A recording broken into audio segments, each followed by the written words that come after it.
Hey guys, the Fightful post-show podcast is about to get underway. Just before we do, I want to let you know about our friends at the No Shave Man Cave podcast, hosted by Jason Tilson and Jared Ellis. They're two passionate wrestling enthusiasts who dive deep into the world of pro wrestling. Every week, Jason and Jared bring you in-depth analysis of current events and matches, explore the history of titles, and share their unique perspective as fans. In addition to engaging discussions, insider insights, and a whole lot of wrestling love, they also host watch-alongs with special guests, have interviews with top talent, including Thunder Rosa and Jake Hager, who have joined them just recently. There's something for everyone at No Shave Man Cave, so be sure to subscribe to them on YouTube and your favorite podcast platforms, and make sure to keep an eye out for more interviews with world-class talent. Now, check out the Fightful podcast as well, my friends.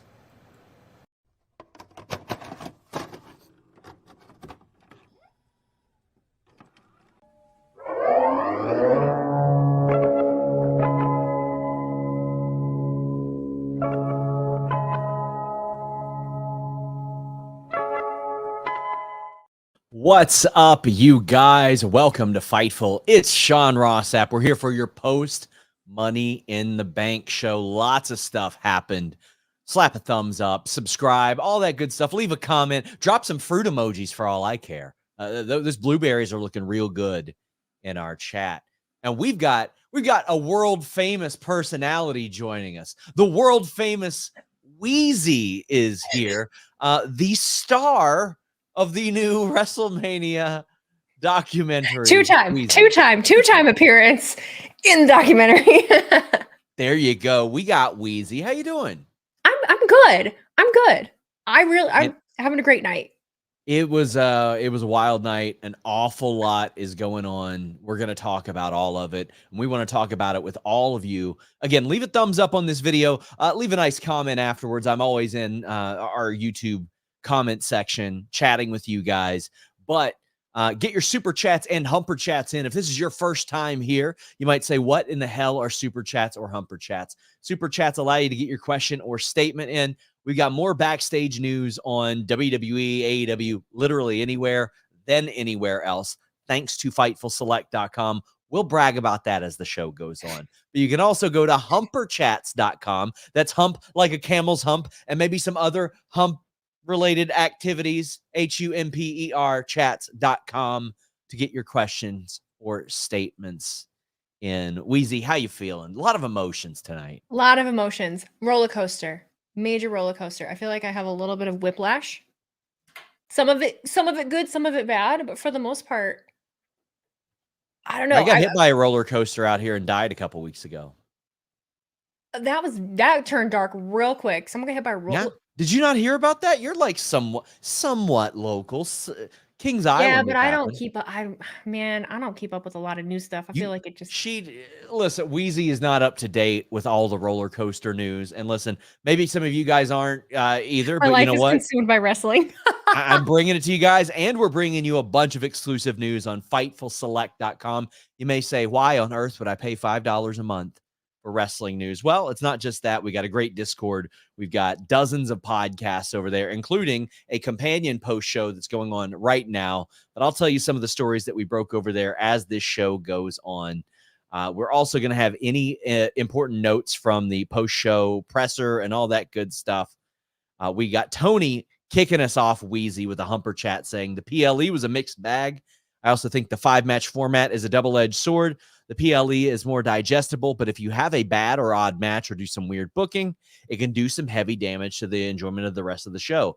How are you feeling about that, Wheezy? Because the 5-match PLE thing is a double-edged sword, I think. If you have like two big screw-ups on a show, man, that can loom pretty heavily. But how do you feel about it?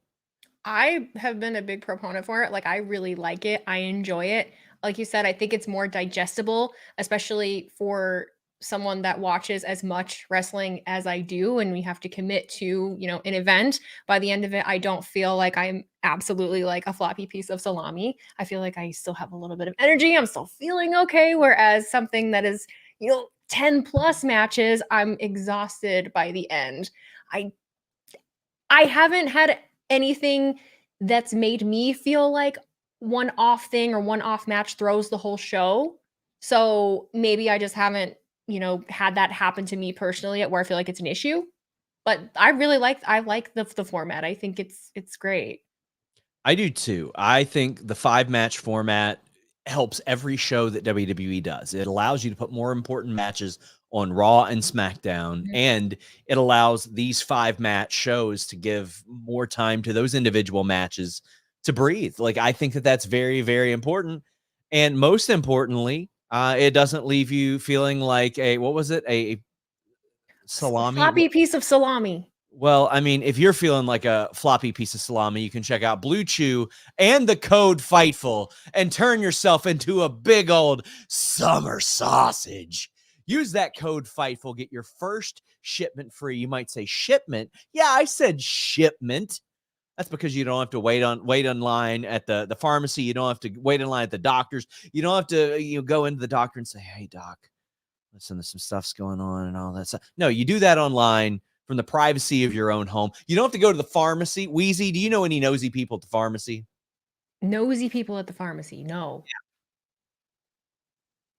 Probably do. But guess what? You're not going to Are need. they supposed to be nosy?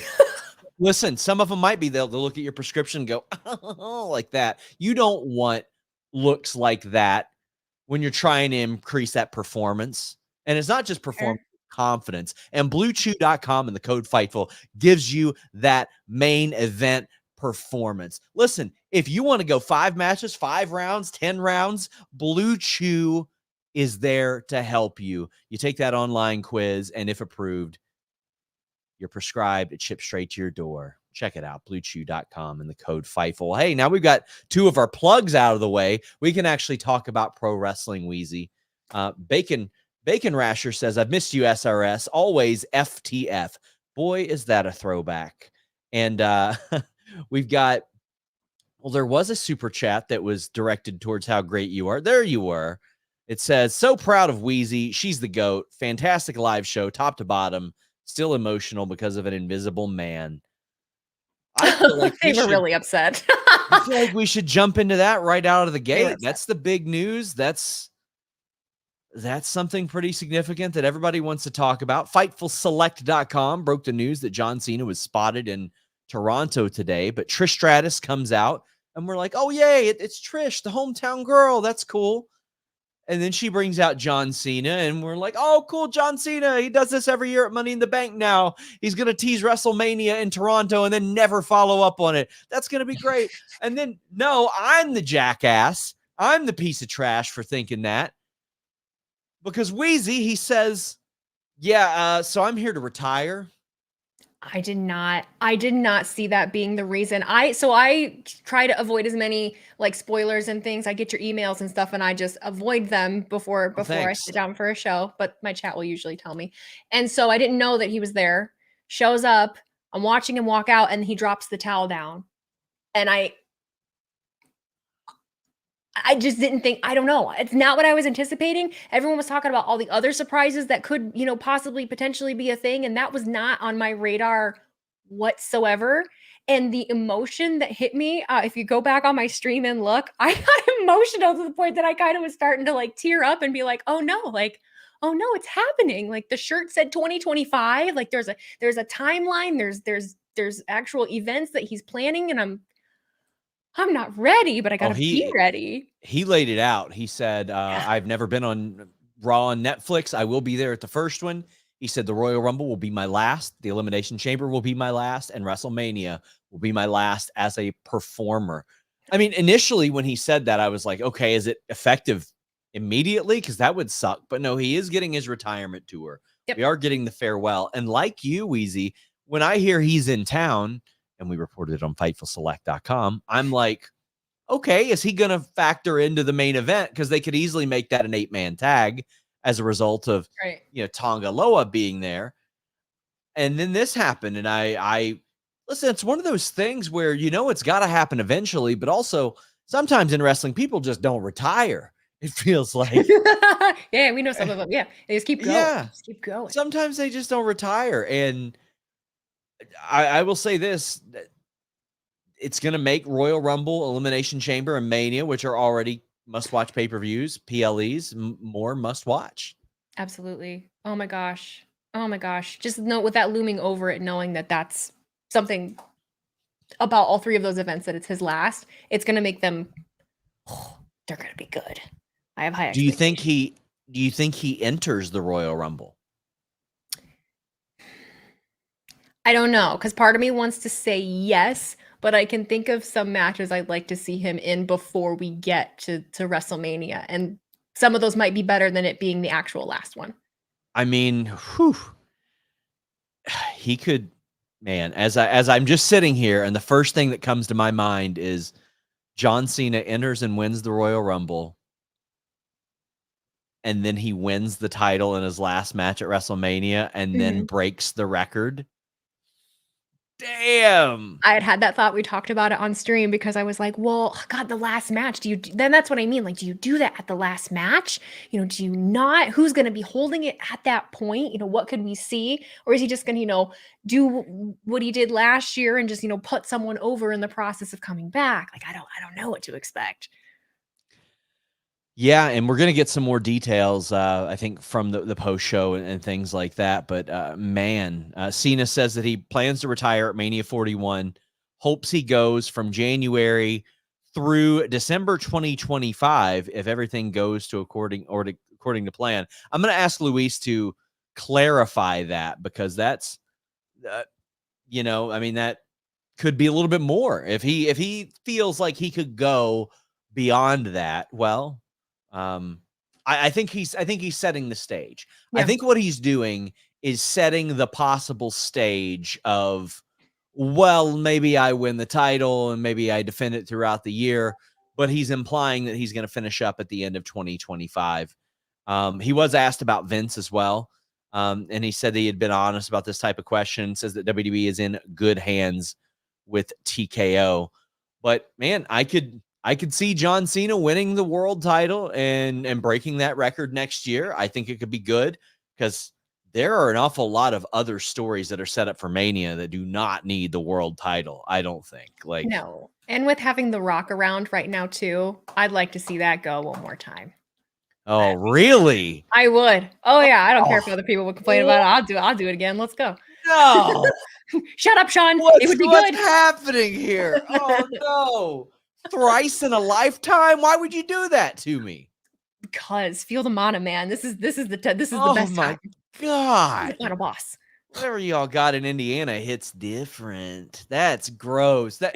That's gonna come back to haunt you. Like people find old tweets and stuff. People are gonna find this clip and they're gonna be like, yeah, she wanted Cena and The Rock for a third time. Let's cancel her. That's kind of my entire career at this point. That's a good fine. Fair point. Here's another one. Fair point.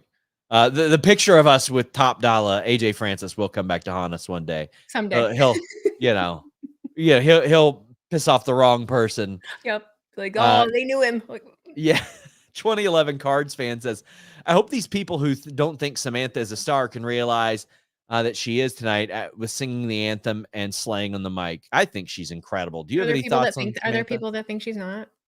There are so many people. It's so funny because you can tell the type. Well, first off, it's exclusively dudes. It's exclusively dudes that probably feel like they could do her job better than she could, and they can't. Okay, in any capacity or shape or form. Yeah. Vic says, do you think Cena enters the 2025 Royal Rumble and makes one last bid for his 17th title? Well, obviously that was sent before I said all that, but yes, I do. And Eddie says, John Cena said his last Mania is next year. It'll be competing until December next year in the press conference. So, okay. Yeah, I think that what he means by that is assuming that if all goes to plan and he gets to wrap up his career with a long title run, maybe he defends until then. But I already decided I wasn't going to WrestleMania.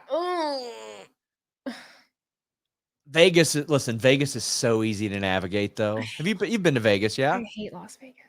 Really? I did until the presser this past February, and it was so easy to get around everywhere. But I mean, listen, what do we care? Every event ever is coming to Indianapolis, so That's what I'm waiting. That was what I was waiting for. I was like, well, they're coming to me anyway. I'm gonna drive south 2 hours in my own vehicle and stay at a friend's house. I don't know. Yep. Tony says Cena hijacked the press conference. Yeah, I guess he's just kind of calling on all questions, which he said that he would answer all those questions at they're gonna be there forever. Yeah. He was supposed to take one more question, and then he said he was just going to take all of them, I guess. So Eddie said Cena said Money in the Bank is an opportunity for the title if he doesn't win Chamber or the Rumble. All right. John Cena's planning on working all year next year. It is not a retire at Mania situation. Year?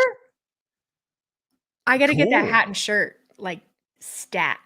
You know what? Have I thought that Cena has been washed lately? Yeah. But you know what? Don't talk crap about John Cena. I wonder if he sees, like, the Sting run and he goes, you know what? I can do that. I'm 15 years younger than what Sting was. I thought, okay. No, I think Cena is a different animal where I think he's very self-aware and he's aware of his limitations. And I feel like he's been very open about the fact that he doesn't want to go past the point where he feels like he should. He's said that he doesn't want to be one of those people. And I think he's going to do the right thing. Brandon Charles Powell brings up a really good possibility. Cena versus Gunther, title versus career at Mania. I can dig it. Ooh. Oh my gosh. There is no more like movie villain final boss in WWE than Gunther, Wheezy. Oh, I would just love to hear Gunther's trash talk about it. Yeah. Oh yeah. Like I would love that. Pat Faruga says, shout out to Cena for saying Toronto right. Yeah, it's Toronto. You don't add the second T in there. Anybody that's spent any time there knows that. But I've never left the country, so no. You've never left the country? No. Really? You would love Toronto. You would. As I just said it incorrectly, but you would love Toronto. It's my favorite city on the planet that is not my hometown. But we're going to be giving you guys more John Cena news throughout the night. Send in your super chats and humper chats about John Cena as well. Bacon Rasher says, OMG, it's not 4 a.m. in the UK yet. That is a win. Hell yeah, you guys are here with us early. Look at that. Well, we had the men's Money in the Bank ladder match. Our great partners at BetOnline AG. Make sure you guys check them out. 25 years trusted. We're going to be giving you who were the favorites in these matches ahead of. And Drew McIntyre was the favorite earlier this week. Then it slid around and Jey Uso became the favorite. So if you put a little bit of money on Drew McIntyre, you ended up making a little bit of money. And there was also an underdog bet that paid off because CM Punk was favored to get involved in this match. There was no line on him getting involved later on. So if you bet on that and you bet that he wouldn't get involved here, you probably won some money there. BetOnline AG. These entrances took forever. Oh my God. The entrances and intros took like 20 minutes, Wheezy. Were you yeeting? I did this time. Yeah, I did. He was the first one, so I was hyped. He was the first one to come down, so I'm like, yeah, let's go, woohoo! And then it kept going. I'm like, okay. Footage of that on Wheezy's live stream, I'm sure. This match, I got to be honest, it got completely overshadowed by the women later on. It totally did. In the moment of watching it, it was great. But yeah, they completely outdid them in the best way. There was this cool spot where Gable is hanging from the briefcase area, and then he just falls flat and takes a face bump. And I will say, if this were a lot of other companies, you'd see the clip get posted and people go, why didn't he sell that? But he got up and ate a spear immediately. That was breathtaking. Did you have a particular favorite spot in this match? I hate what I wrote down because I said it on stream. No, Gable was climbing the ladder, and now I didn't even write who. I think it was. I don't even remember who came and pulled. He was after he'd already pulled the straps to his singlet down, and he pulled it down to pull him. And I put crack kills because I said it on stream. He got that new contract. He doesn't care. He's like, I'll show some ass. I will say, I feel like this was the most physical that he's been in such a long time. He's one of the most underrated on the roster at the moment. So I was glad that he actually kind of got to showcase that. It was really nice to see. He looks great, like physically. Man, he is in insane shape right now. He was sending everybody like with the chaos theories and stuff like that. Carmelo and Andrade had a really nice spot where it was like an inverted Spanish fly into a ladder that was flat. That was filthy, just filthy, just really, really good stuff there. A sunset flip power bomb that was really good, but Drew ends up winning this. I loved how in both of the Money in the Bank matches, which we're probably going to spend a lot more time on the women's match, but I like that they played off of the two that people thought were going to win each of these, and they made that sort of the final moment in each one of them. Was there any doubt in your mind here? Because I thought Jay was going to win this. At the beginning of the week, I had said this entire week that I thought it was going to be Drew. And then I started seeing the things between Knight and Jay, and I'm like, okay, Jay seems to make sense with everything going on. I could totally see the whole gimmick with, Money in the Bank and all of that. So I was a little surprised when it did end up being Drew, and that there was no, I wasn't surprised that there was no interference, but there just had been so much talk, like an overwhelming amount of talk about it. My entire chat, the first half of my stream was nothing but just CM Punk, AJ Lee, CM Punk, AJ Lee. And I'm just like, guys, I don't know where'd the I don't AJ know where Lee it stuff came even from. come Where from? did it come from? No, There's a whole no bunch of that happening. outlets. Yeah, no outlets that I have seen even speculated that. It seemed like a fantasy booking thing. But I mean, Yes. like you never know specifically like what goes around on Facebook. Usually Reddit ends up as much misinformation as there is in the comments. Usually threads like that get taken down pretty quick. But man, I can't tell you the number of like faked tweets I've seen of me where people are like, this person's fired, this person's coming back. It's just the misinformation is crazy out there. But Will Chisholm says Drew throwing the ladder at Jay's face was a goat spot. It was really good. It was. But Drew ends up winning that. Will Chisholm sends a humper chat and says, we know Cody's trying to get that Cena match. Oh, for sure. Here's an interesting note, Wheezy. This provides some clarification. John Cena said he hopes to work 30 to 40 events on his retirement tour. I'm so excited. And he will have the unique distinction of all through this year, he'll have worked a match every single calendar year from the time he started up until now. We're talking like a 23, 24-year period. That's very impressive. Valob says, go ahead, sorry. No, I just said he's back. He's back. Well, for now, until he leaves us forever. No big deal. He'll be around. It'll be so exciting to see him Maybe. when he's around. Maybe. Which, I mean, the funny thing is, well, I don't know. He's in the Bear, and that's a pretty big role. But like now that he's wrapping up, like he's probably not going to get a lot of the same kind of roles that he's gotten for years, which he did move into primarily comedy. Ricky Stenicki was good shit. Did you see that? No, I've been meaning to. Oh, it's really good. It's People really, talked really about good. it to me all week, and I still haven't seen it. Oh, it's really great. It's I like great. Zac Efron too. Valob says, I know it's unrelated, but I got to ask these Motor City machine guns, Motor City, not Motor Shitty. Motor City machine gun. Although, that'd be good for a promo. So WWE rumors that are going around now. We could have had a Yeet in the Bank, man. Now, this came from PWN, but I had heard very similar this morning. I had heard it throughout the week. If you've listened to our Q&As on FightfulSelect.com, whenever anybody says, where's Motor City Machine Guns? Why haven't they popped up in AEW yet? I said, man, I have never reported they've signed there. I can't help what anybody else reports, but that's just not information that I have ever got from AEW or anybody close to the Motor City Machine Guns. It's just not something that I have personally heard. I wouldn't doubt that they could make appearances for WWE. I just don't think that is out of the realm of possibility. How would you feel about seeing them there? I mean, definitely later than I would have liked to have seen them in WWE, but I still would love to see them nonetheless. I think now would be this era. It feels like it would be a good time.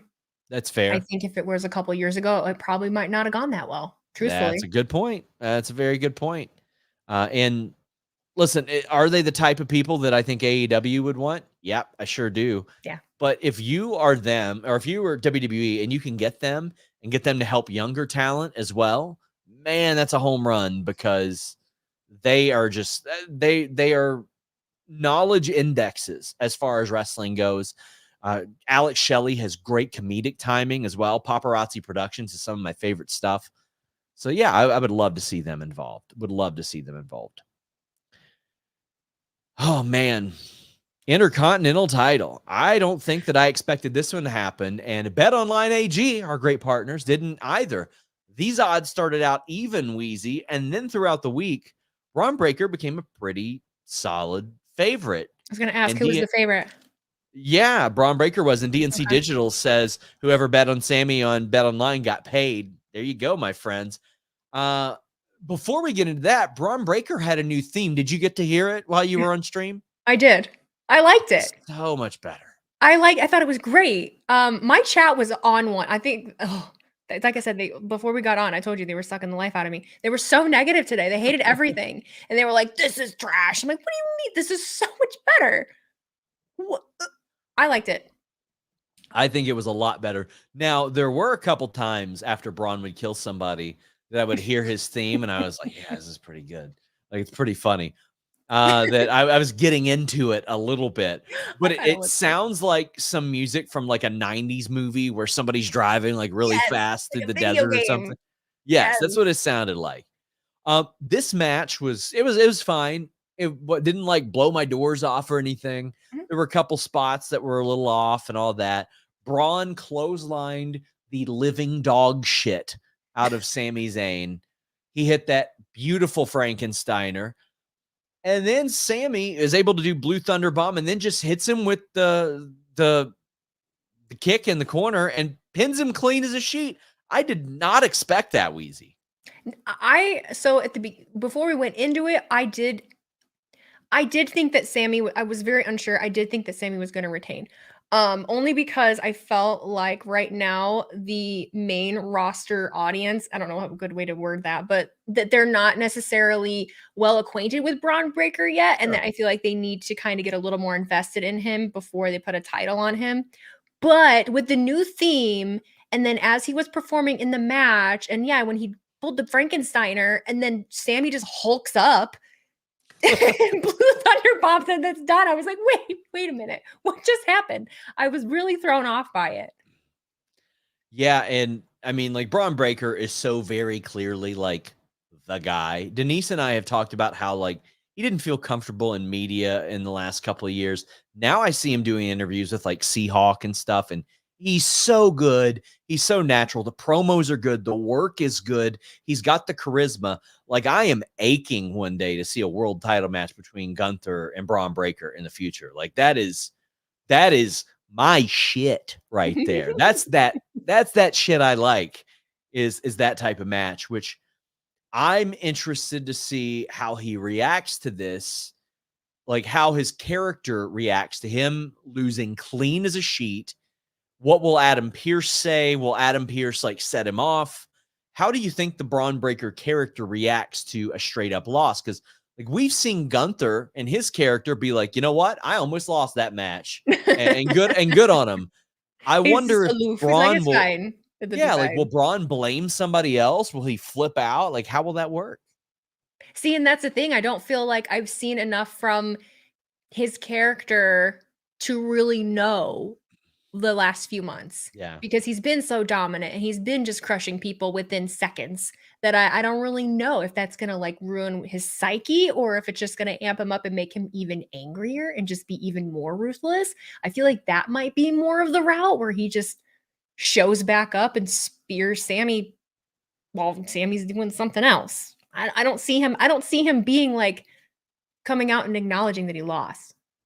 I could be wrong, but that is a point of Raw that I'm very interested in seeing. Very interested. We got the Judgment Day backstage. I'm fascinated by this. And this entire situation went a little bit of a different direction than I anticipated, because I thought we were going to see Damian Priest lose, be out of Judgment Day, and we'd see them implode at SummerSlam. Thought we'd see Rollins and Gunther at SummerSlam. Instead, we are going to see Damian Priest and Gunther at SummerSlam. KE775 is asking what Seth is doing at SummerSlam, and it seems very clear we're getting Drew and Punk. So some of you may go, well, Sean, I didn't watch the damn show. How did we get there? Great freaking question. Damian Priest is backstage. He tells everybody in Judgment Day to piss off, stay out of his business. Finn Balor isn't happy about it. We get the match. Listen, Rollins, you busting out a lion salt. We don't see that happen a lot. If you had questions about his knee, he did a big buckle bomb to Damian Priest, who is not a small man. He kicked out of the Razor's Edge. But then there was a spot, Wheezy, that was it was like that wasn't supposed to happen. And Seth does a Falcon Arrow, and it is very clearly a 3 count. Yep. So one of two things happened there. Either Damian Priest was supposed to kick out, or Drew McIntyre's music was supposed to hit early. Regardless, Priest should have kicked out, because there's no real kayfabe reason to not keep counting just because somebody's music hits. Yeah. Like, there's no reason for that. Before we talk about what happened afterwards, how'd you feel about the match that led up to it and that specific spot that a lot of people were like, man, what the hell happened? I feel like I had a hard time. I won't say I had a hard time paying attention. I didn't necessarily have a hard time paying attention, but I was constantly looking and waiting for something else to happen, because I also thought that possibly someone from Judgment Day was going to come out, especially when, Finn had that reaction to Damian, the way that he did. I really was expecting something, and then there wasn't. Leading up until then, I was excited to see Seth doing as well as he was. When it came to that spot, just mass confusion. I mean, my initial reaction, I'm doing so many things at one time as I'm watching. I was like, wait a second. Because, he just stopped counting. Damian didn't kick out. Seth is doing wonderfully, just pissed, yelling. And then after that delay, then Drew's music hits, and it falls together like, oh. Okay. And Parker Hines says, correct me if I'm wrong, but we all saw Seth pin Priest. Was that planned? Because it didn't look like it.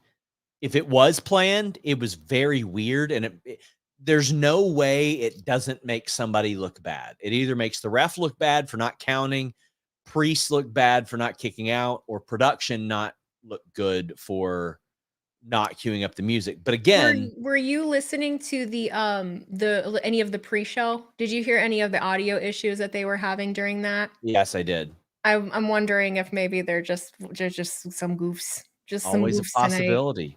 Either way, though, I think they should have had it to where Priest kicked out of that. He absolutely should. KE775 says we now have 2 matches: Bayley, Nia, Priest, Bayley versus Nia, Priest versus Gunther so far at SummerSlam.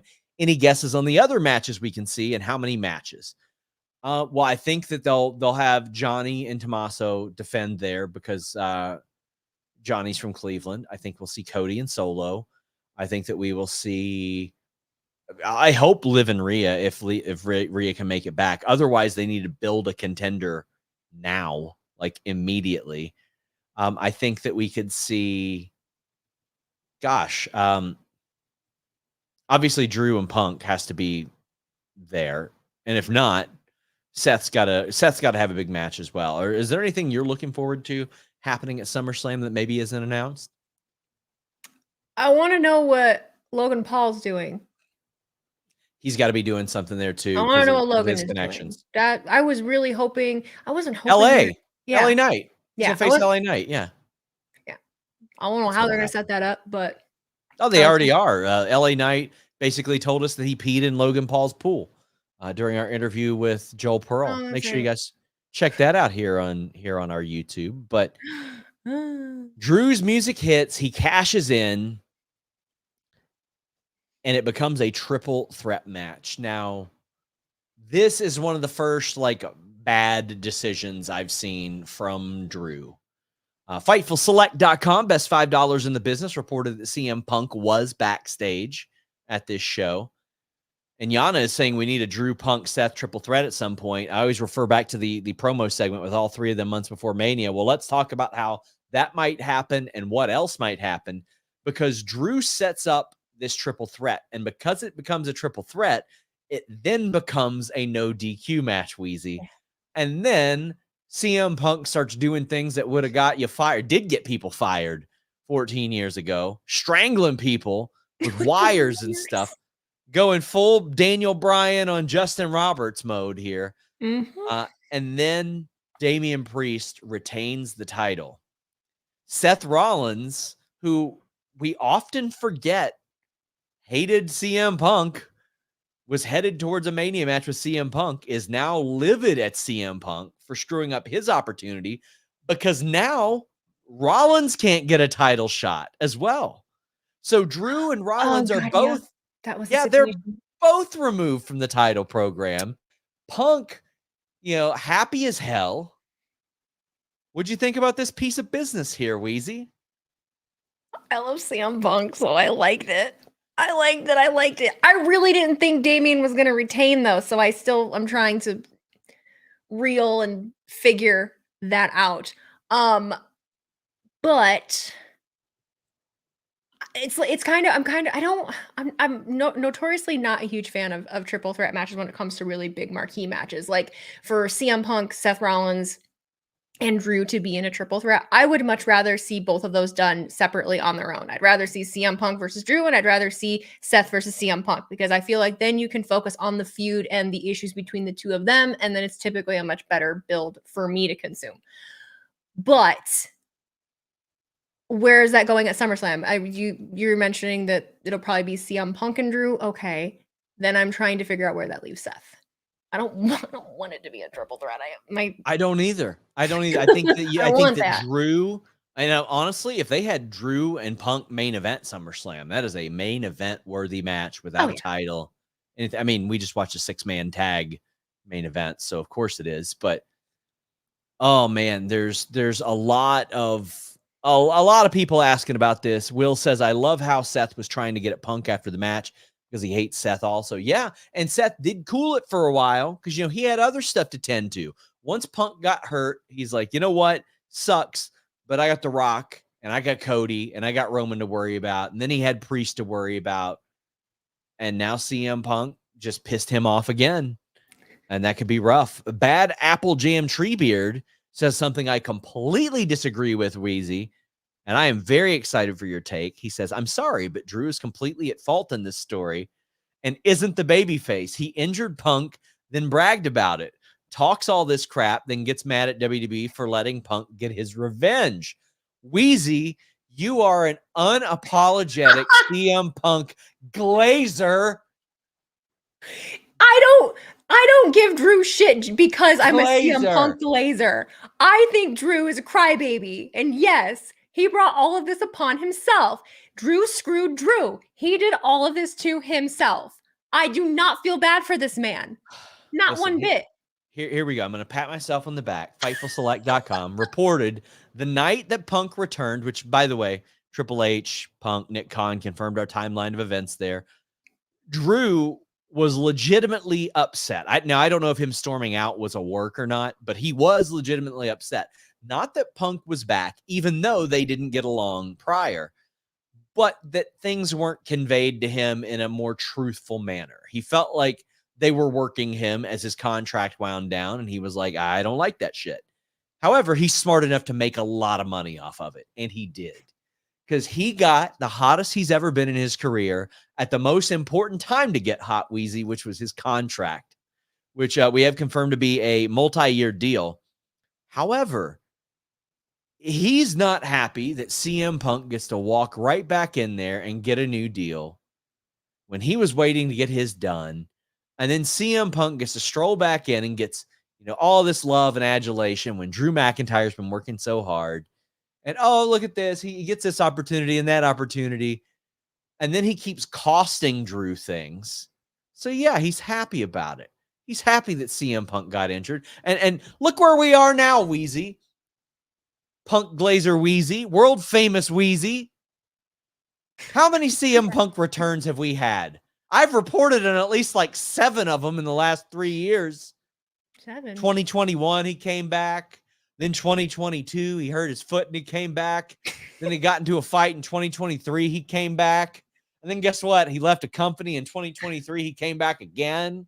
And now he's coming back like 4 times. And what are we doing here? How many times? Not enough. And Drew is like, to hell with it. I'm sick of this, man. I'm sick of Mr. Glass here. Okay. I don't really know what you want me to say here. All I'm saying, Cape for your boy. look, he doesn't take no shit. I don't know. Look at that. Look at that. Inexcusable. She can't even think of anything. Bad Apple Jam Treebeard says, Punk costing Drew in the match helped up make for the bad choice of Drew winning Money in the Bank. Sort of, but I'll tell you what I don't usually like. The fact that they can't use that as a tool throughout the year. However, Damian did have that for like almost all year. So they did have that to play off of. That's what I was saying. Yeah. I'm just hopeful that Tiffany Stratton holds hers for longer than like a week or two, because they never book women to actually hold those briefcases for very long. I agree. Do something cool with it. I want to see them do that. Vic says, not sure why Punk would wait for the title match and not interfere in the ladder match. It's no DQ anyway. Didn't have to burn the briefcase. Well, because CM Punk is a petty little bitch. He wanted Drew to have something so he could take it away.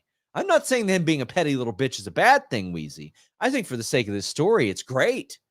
But it's clear that he's petty. That's how he's always been within his character. I'm petty too. It's fine. Okay, I'll remember that. Will says Cena should start taking the good stuff. Have him in that 2013 shape. Well, listen, compared to what a lot of wrestlers look like now, wrestlers are by and large leaner than they were 11 years ago. He's going to look like that compared to some of these guys anyway. Brandon Charles Powell making you look like a big goofball, saying, didn't The Rock get hurt the last 2 times he wrestled Cena? Might be best to stay away from that one, Wheezy. Look at her. She's just stonewalled. Stonewalled. That one wasn't directed at you. I did that one. I added your name to make that more interesting. But Mike says, any update on Lashley, please? We don't know the injury, how it happened, how long he'll be out. Did he have surgery? Haven't heard a word anywhere. He has been sidelined. I have not been able to get an update on the injury. They've been very, very quiet there. But you know what? I'll dig into that. I do have some long-awaited injury updates coming to Fightful Select this week. Valov says, do they sell glizzies at Chick-fil-A? Very, very clever. Very clever. Oh, okay. Here's some AJ Lee news. CM Punk, while eating a donut, said that they would need to ask AJ Lee's wife about AJ Lee about a possible return, and said he did not want to bring false hope about a return. It's all on her. So I don't know where people were getting this, Wheezy, but I saw it too. It was everywhere. And I was like, no. And then they were like, ugh. Also, did you hear anything about Charlotte Flair? Because that all of a sudden flooded in like before the women's Money in the Bank. This woman tore 3 ligaments in her knee, and people are acting. Here's what gets on my nerves. Here's what gets on my nerves. People act like when you tear an ACL that the person's going to be in a wheelchair for 8 months. It's not how it works. You get the surgery, you're sidelined for a little bit, you start strengthening the knee, and then like after a month or two, it's all about strengthening the knee. So like people will have videos of people with a torn ACL doing like band work, and they're like, oh my God, I had a schedule. No. As if the kneecap was shattered. Yeah. When Sonya came back, people were like, look at her ahead of schedule. How much wrestling she done? How much? Stop putting unrealistic expectations on these human beings. You make me feel so much better. It takes a year. It takes a year to come back from that. Oh, I was so mad at them. Oh, man. I was such a grump. Man. Brandon Charles Powell says, Punk is trying to win the Hater of the Year award. We did confirm that starting next year, there will be a Fightful Hater of the Year award in our Fightful Awards. And we're thinking about calling it the Big Boss Man Hater of the Year award for all the great hating that he did in his day. T-Mac says, acknowledge the tribal blonde. That's T-Mac. I know T-Mac. Thank you. You just can't tell that I'm blonde. It's clearly about me. I'm pretty sure I brought up the last time I was on that you need to do some kind of bet where you bleach your hair. Come on, you love that clout. Do it. I Do do it. love that clout. I do love that clout. But Yeah. listen, nobody lets me have fun. Like everybody just, Oh my God, Sean's wrestling a match. Let's whine about it on the internet. can't do No, anything. bleach your hair in the match. Sit in the middle of the ring. Bleach it. During the match. Yeah. Yeah. That would be great. Everybody's just going to smell. Yeah, you wash it out with water bottles. It'll be fine. Oh, I'll feel the burn of it on my scalp. Probably. I just know it. Drew elbowed the F out of Adam Pearce at the scrum and demanded Punk to confront him, but Wade Barrett helped calm the tempers. Now, Punk is in the scrum. He says he's proud of Cena retiring on his own terms. When asked about their match for Money in the Bank, he saw it as Batman versus Superman. That's a really good comparison. And he said he felt nostalgic about Cena because he always used to go over in time for his segments, similar to how he went over on his segment in the scrum. And when he is asked about Seth's comment after the match, Punk said no comment. I do like that at the end of the match, Punk was sitting on the announce desk and Cole goes, "What the hell are you doing?" Punk just goes, "My job." He's like, hey. We saw a vignette with Metro Boomin and Cody Rhodes. They are sitting in a car outside of an arena in Atlanta, Cody's hometown. And Metro says, "Hey, are we really going to stay here till October?" And Cody says, "Yeah, it's a classic stakeout." And Metro asks, "Don't you have a tour bus?" And Cody says, "Don't you have a tour bus?" Oh, this is pretty good stuff. I like this. I'm glad they're going back to Atlanta. We reported on FightfulSelect.com. We're going to see more localized in the United States PLEs in the fall, sort of like we saw last year. You going to Atlanta, Wheezy? You going to make a trip to Bad Blood? Probably not. I don't totally know, but probably not. I'm not sure. There's a lot of things I don't know. But I've never been to Atlanta. I didn't know who that guy was that was with Cody. Metro Boomin? No, I had no idea who that is. I apparently live under a rock. You ever watch the new Spider-Man movies? Yes. Okay, he did the song with A$AP Rocky. Oh. He did he just had a #1 hit with Kendrick Lamar and Future, I believe it is. Oh, You'd know it if you heard it. You'd know maybe. if you heard it. Oh, I went down on that. Will Chisholm says the Metro and Cody Bad Blood teaser looks like they were hotboxing in the car. Oh no. Oh, here's the big question. What do you think about them dropping one of the D's from Bad Blood? It used to be Bad Blood with 2 D's. Now it's just one. I guess I didn't even realize that there was 2 D's. Completely ruins it. Completely. It ruins it. That ruins it for you, huh? It's in the mud with 2 D's. It's ruined. Sean's not going. Kim Gray sends a humper chat and says, "In my feelings about Cena's retirement, when I fell back in love with wrestling, I gravitated to Cena. So proud he's done well in Hollywood and doesn't have to wrestle. Seen him several times. Son Bo got to see him wrestle in 2019. I will miss him." Listen, I was the same way. I've never been like a big Cena fan. Like just never was, but he was my grandma's favorite and we lost her a few months ago. So a little bit sentimental for me. I'm going to enjoy that run for this reason. But were you ever a Cena girl? Like were you a big Cena person or was it's not your thing? I got into Cena later. So if you don't know, I wasn't watching. I took a break 2007 to about 2015, 2016. So I missed a lot of Cena. You missed a lot of stuff that you needed to miss. I missed so much stuff. But yeah, you missed a lot that I needed to miss. You missed a lot of really bad stuff. It's what people tell me. But when I've gone back and looked, like things that I do really like are a lot of Cena segments. Yeah. So I love John Cena. Hawk says the blonde line is alive and well. I keep hitting my microphone. I can't wait to get this office together. You are acknowledged as the tribal chief. I'm the tribal blonde. You are the tribal blonde. Mm-hmm. Well, guys, you can join too if you bleach your hair. I'm not gonna do that. My wife already sent me a text and said, "Don't bleach your hair." Like legitimately from downstairs, sent me that. But what we're gonna do is acknowledge Nord. There's no sponsor that I use more while I'm awake than then nordvpn.com/Fightful. Man, this is like the Swiss Army knife, the multi-tool of applications. It does a little bit of everything. You always get a great deal at nordvpn.com/Fightful. You can listen to your favorites abroad. You can shield your data from snoops and criminals, protect yourself on public Wi-Fi, and it works on all your devices and operating systems. It doesn't end there. Change your virtual location and then get pay-per-views at a much more affordable price, TV services at a much more affordable price. You got a password manager, a file encryption tool, threat protections, and on top of that, 24/7 tech support. So if for some reason you don't know exactly how it works, nordvpn.com/Fightful will help you learn how to do it. Check it out, nordvpn.com/Fightful.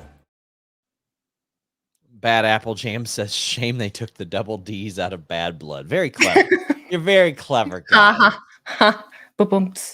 And he says, as a Canadian, no more WWE PLEs in the States. Their crowds are no near as good as international crowds. Listen, punk. Listen, you jerk. Yeah, I said it. You jerk. It's Atlanta. It's Cody's hometown. They're going to be loud as hell. I guarantee They'll you. be invested. They'll be invested.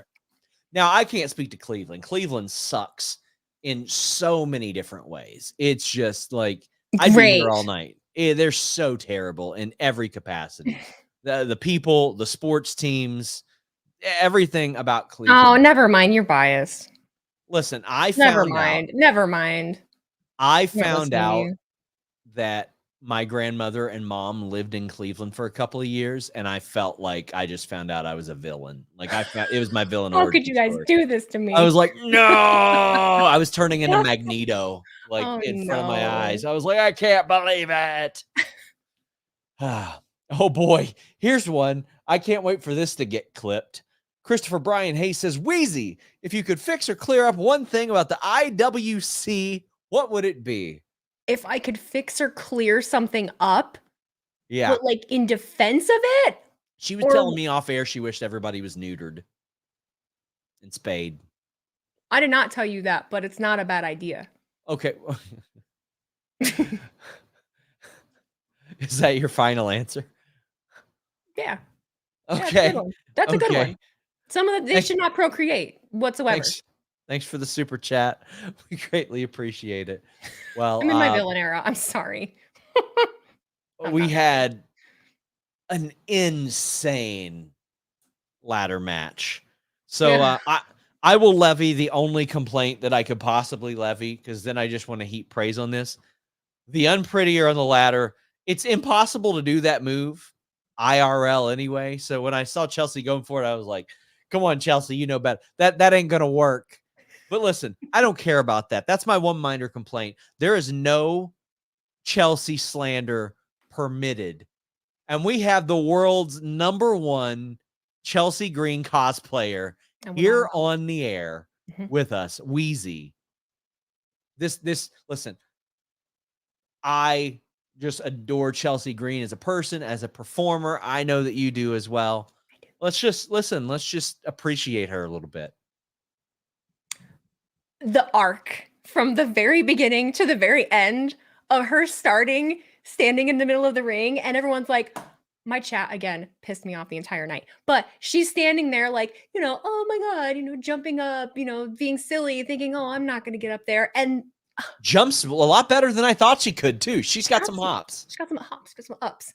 And then from that going to, oh, she'll go up a little more. Oh, she gets more and more brave as the match goes on till we get to, the very end and what happens. Like, and then I was so excited that people get to see that what she can do, because I know a lot of people like her, but I don't know that a lot of people actually know like what she's capable of and what she can do, because a lot of people haven't seen it. Like, she is a fabulous wrestler, and I don't think that she's gotten to showcase that too much in WWE quite yet. So I'm hoping that this is like the turning of a page where she will get to do more of that, and that she'll just kind of just take off running.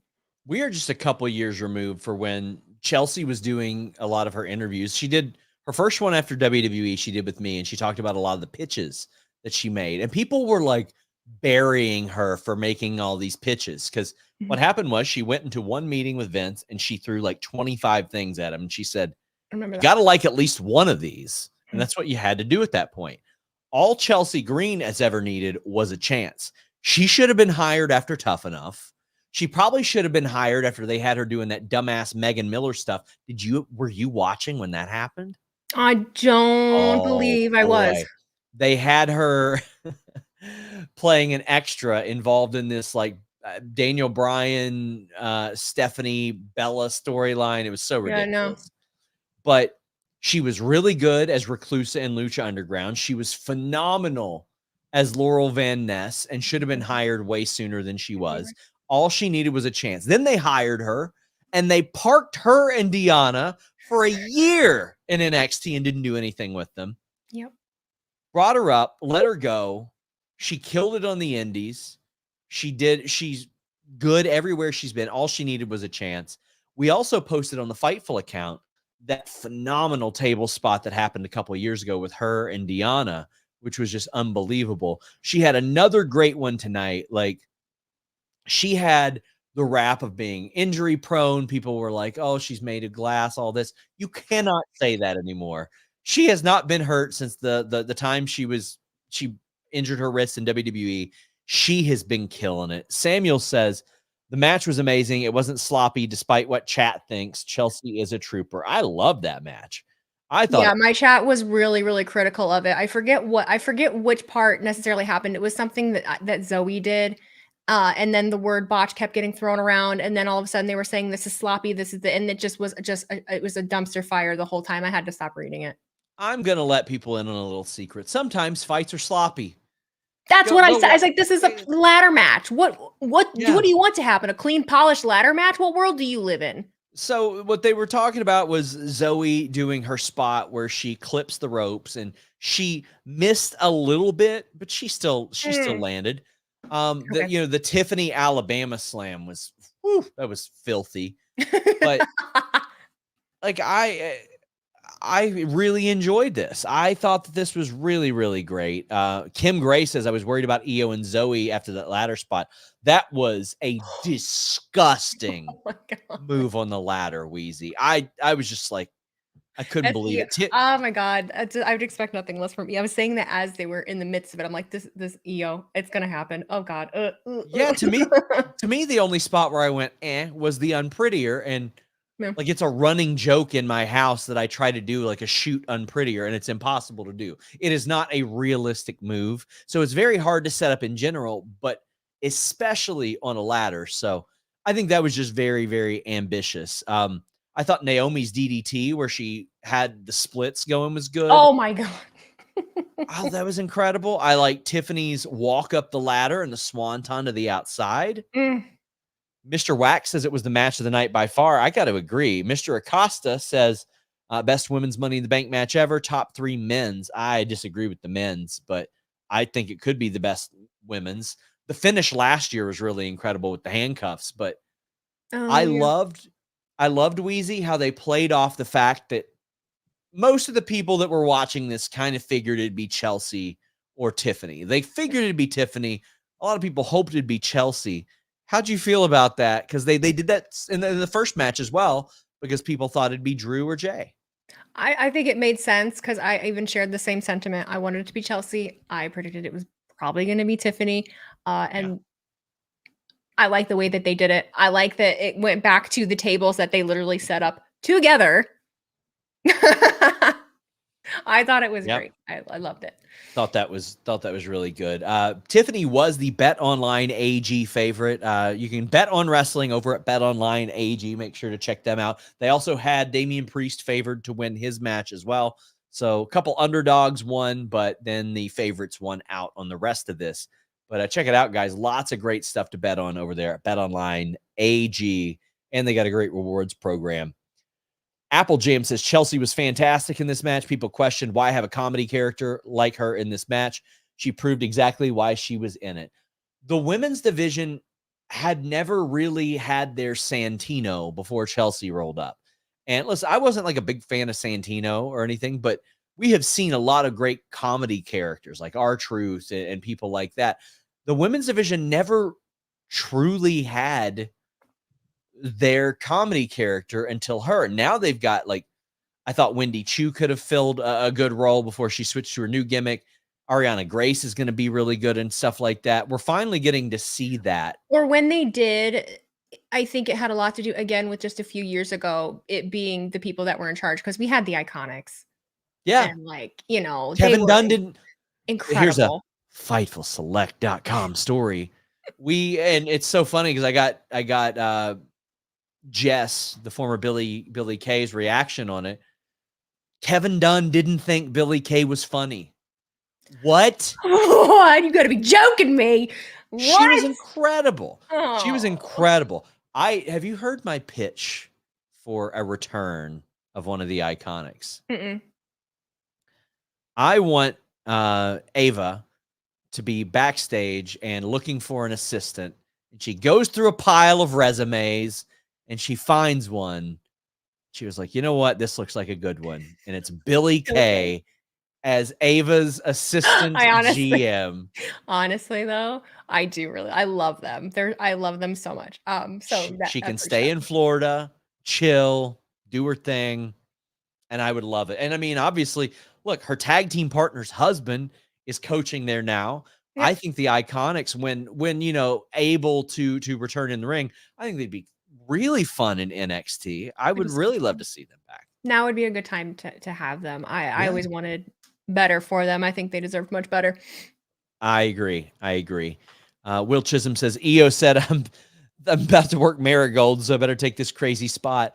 Corey Brennan had on our Fightful Select Scoops thread that Marigold did not seem concerned or anything like that with this. But our Bad Robot sends in a humper chat and says, my buddy fantasy booked the women fighting over the briefcase. It unclips, falls into Chelsea's hands on the ground. She deserves all the flowers. That would be good eventually. I would love to see that happen. Any good things happening to Chelsea Green, I'm here for. Me too. Samantha says, Money in the Bank was good. Some misses, but good. The men's Money in the Bank was good. Sammy Breaker was okay. The rivalry between Seth and Drew and Punk is going to feed families. I agree. Women Money in the Bank was a chef's kiss. That spot between Chelsea and EO, OMG. The main event was good. Samantha, I agree on virtually everything that you said there. I think that was spot on. I'm with you. And Apple Jam Treebeard says, how do you not find Billy Kay funny? Her Rumble spot trying to hand everyone a resume before getting killed was great. She was so funny. So funny. Them on Up Up Down Down, like she's just naturally funny. She's brilliant. She's really good. We've got Bad Robot also saying, hello, WWE personality Wheezy and cheese recipient SRS. Lyra is the future. She's so good. Her versus EO forever. I'm okay with Sami keeping the belt. It means more great PLE matches. Well, yeah, I mean, but he could have great TV matches as well. He's a great TV wrestler. Wheezy, what's it like with all this newfound fame? Overwhelming. It's fine. I saw your tweet and you were like, I can't watch right now. Hate that I'm missing it. And then I was like, oh, you're I was at work. Dude, I was at work. I was about to leave. I was getting ready. My husband was out at dinner and he was like, hey, come meet us. I'm like, perfect. It's like the night before 4th of July. I'm going to have a couple drinks, have some pizza. And I'm on my way. And my phone just starts blowing up of like, you're in the dock. You're in the dock. Oh my God, you're in the dock. Yeah. And I'm in a couple of group chats with like people in media and they're like, you're in the dock. I'm like, well, what is going on? So then I get to the restaurant and I'm showing all my friends like, look, I'm in this dock. And it was, you know, you get all kinds of questions. And I feel like, you know, everyone expects you to react to things the way that they would react to things. And I am probably not as excitable, I think, as a lot of other people would be. I think a lot of things that happen, I don't even really like post about. And so people think I don't know, like the amount of messages I got today that were like, did you see you were in the dock? I'm like, how would I not? I live under a rock, but not that big of a rock. Oh my God. Well, yeah, I saw that and I was like, yeah, your notifications are going to be completely normal. Oh, well, luckily I have them turned off. I don't get notifications for that reason. But opening, you know, Twitter, it's like, oh, there's a lot of stuff there. Okay. Oh, and then my favorite things too is then you get like the real negative Nancy's that are like, WWE shill. And I'm like, I wish. I can say that personally, I have never encountered a negative experience on social media or related to wrestling. I've never given Yeah, it's any so of rare. never had to give any of them attention, much less giving them too much attention. So I can't relate. Can't relate. Sorry. Tiffany Stratton is backstage and she slides in on Trish Stratus. Oh god. And I this seemed like a little passing of the torch situation. It was two women who have some parallels, like they didn't come from a wrestling background. They were kind of thrown into it and both became very successful. And Trish hit her with the Toodles line. Then Tiff fired back, hit her with the Toodles line. I thought this was a fun little thing. What'd you think about it? I liked it. I like how when Trish was responding to her, she tapped on her ring. Like instead of Tippy time, she tapped on her ring. No, I like it. I love Trish. It She's is a good great. parallel. It is kind of a passing of the torch. Thank you, Trish. How is that woman 49 years old? Dude, I could only hope. My God. Just Good God. I did media with her. Gosh, I can't believe it's been 5 years now. 5 years ago in Toronto when she did the Charlotte match, and she was just so wonderful, just so great. Actually, I appeared in her documentary when we filmed for that. Yeah. And she could not have been more wonderful. She was only supposed to be there for an allotted amount of time, and she was like, "Nah, this is probably going to be my last one, so I'm going to stay here for all these." She was just incredible. Apple Jam said, "Wheezy, did you hear you're in the documentary?" What documentary? And Ryan says, "Hey, Sean, Viper reporting Motor City Machine Gun and WWE are in talks and that women's mid-card titles are in the works. Can you confirm either?" I have heard of the possibility of talks between Motor City Machine Guns and WWE. As of this moment, outside of a conversation with Viper, I have not heard anything about women's mid-card titles. That doesn't mean they're not coming, but like in speaking with him is the only way that I've heard about that. But a lot of respect for Viper. He's a good dude. I would like to extend my condolences to the family of Jason Ayers, the referee in the main event, who got the absolute dog shit kicked out of him. He's somewhat local to you, Wheezy, or was. He moved, he's in Indiana, but that's before they just killed him. I love Jason. He's so cool to me. I've met him a couple times. Leave the memories alone because you ain't gonna ever see him again. We have a running joke in my stream where we actually, whenever he's reffing a match, we chant his name.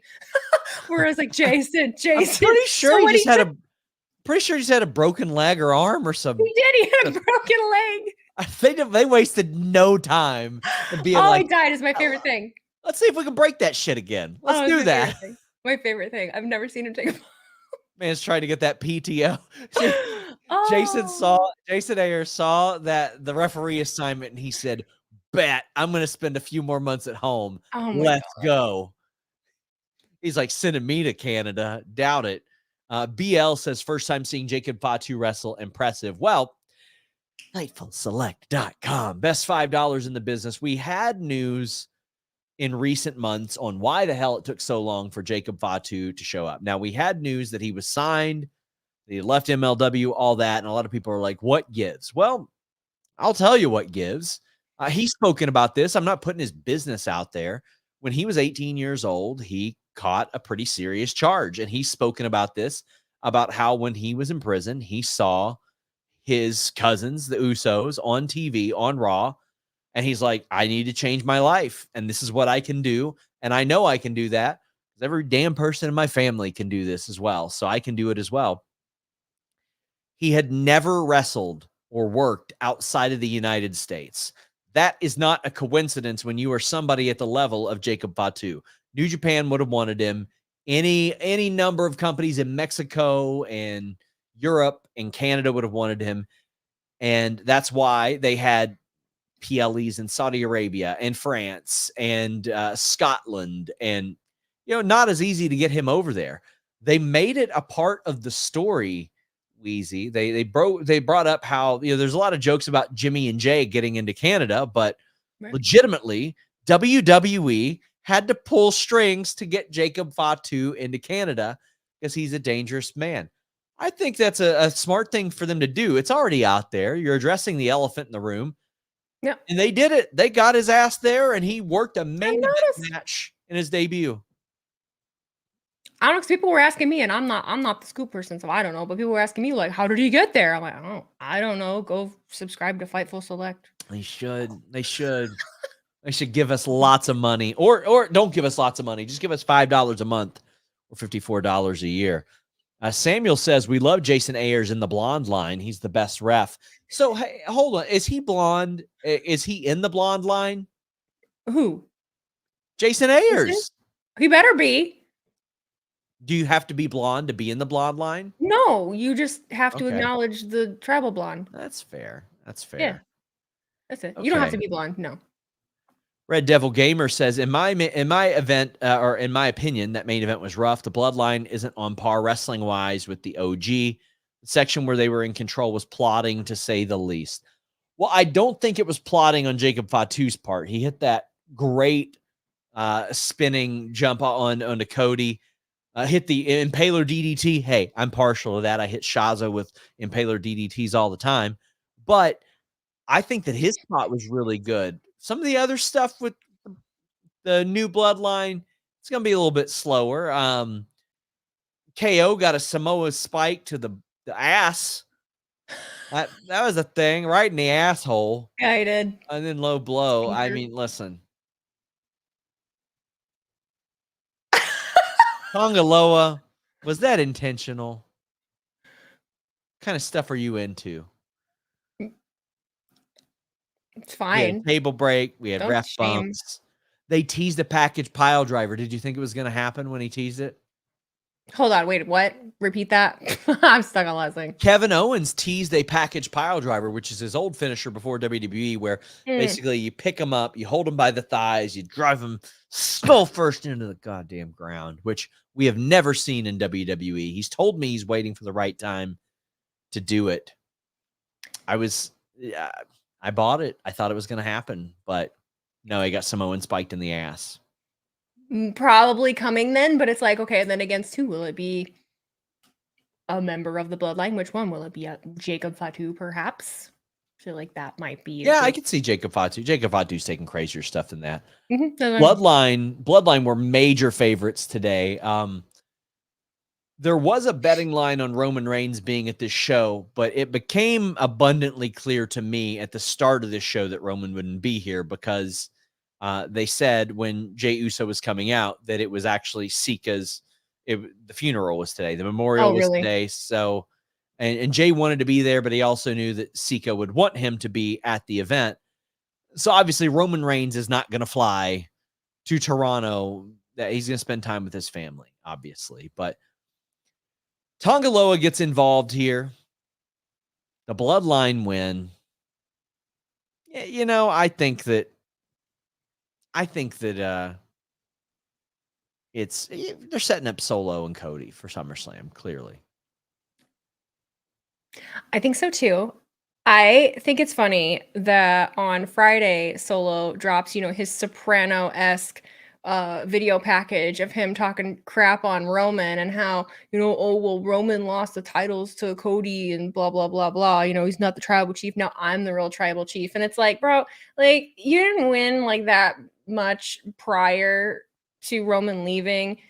And the funniest parallel to me is that in order for Roman to be the tribal chief and win and be on top for as long as he was, he needed the tribal members to do all of his work for him. And I know that this was like a 6-man tag, but Solo would not have gotten that win had it not been for the other 3 that were there, helping him do it. He was the one that, pinned Cody. So he's the same thing. He's not any better. He's got other people doing his bidding. I agree. Kevin KE775 says, do you think Rock will be revealed as behind the new Bloodline before the end of the year? You think it's Rock versus Cody or Rock versus Roman at Mania? I think it's Rock versus Roman.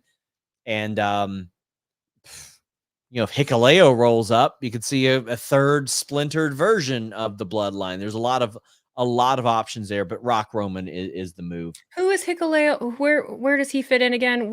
There's so many of them. He's related he is to Tama Tonga and Tongaloa's brother. Haku's son. Haku wasn't directly related to the bloodline, but Okay. The Rock often called him Uncle Haku, and he teamed with Jacob Fatu's father for years in the 80s as the Islanders. So Okay. I did see lots of connections there. DNC Digital says, I feel if Solo's the tribal chief, it should have been his soldiers doing his dirty work. I don't watch New Japan. Is there something about Loa in the ring? Not exactly a a person that a lot of people were looking forward to seeing in the ring there. I'll say that. Apple Jam Treebeard says, what do you think of green shirt guy's new gimmick is white shirt guy? They tried to do a whiteout. We do them at Bengals games a couple times a year. Well, Wheezy, I feel like if you're going to do a whiteout, maybe mention it on TV before everybody's in the city, because Yes, they did nobody it the got day the memo. before. Yes. What? But good on green shirt guys. Stick it. Listens to and follows directions. He still did it. Yes. Changed his entire gimmick. Yes.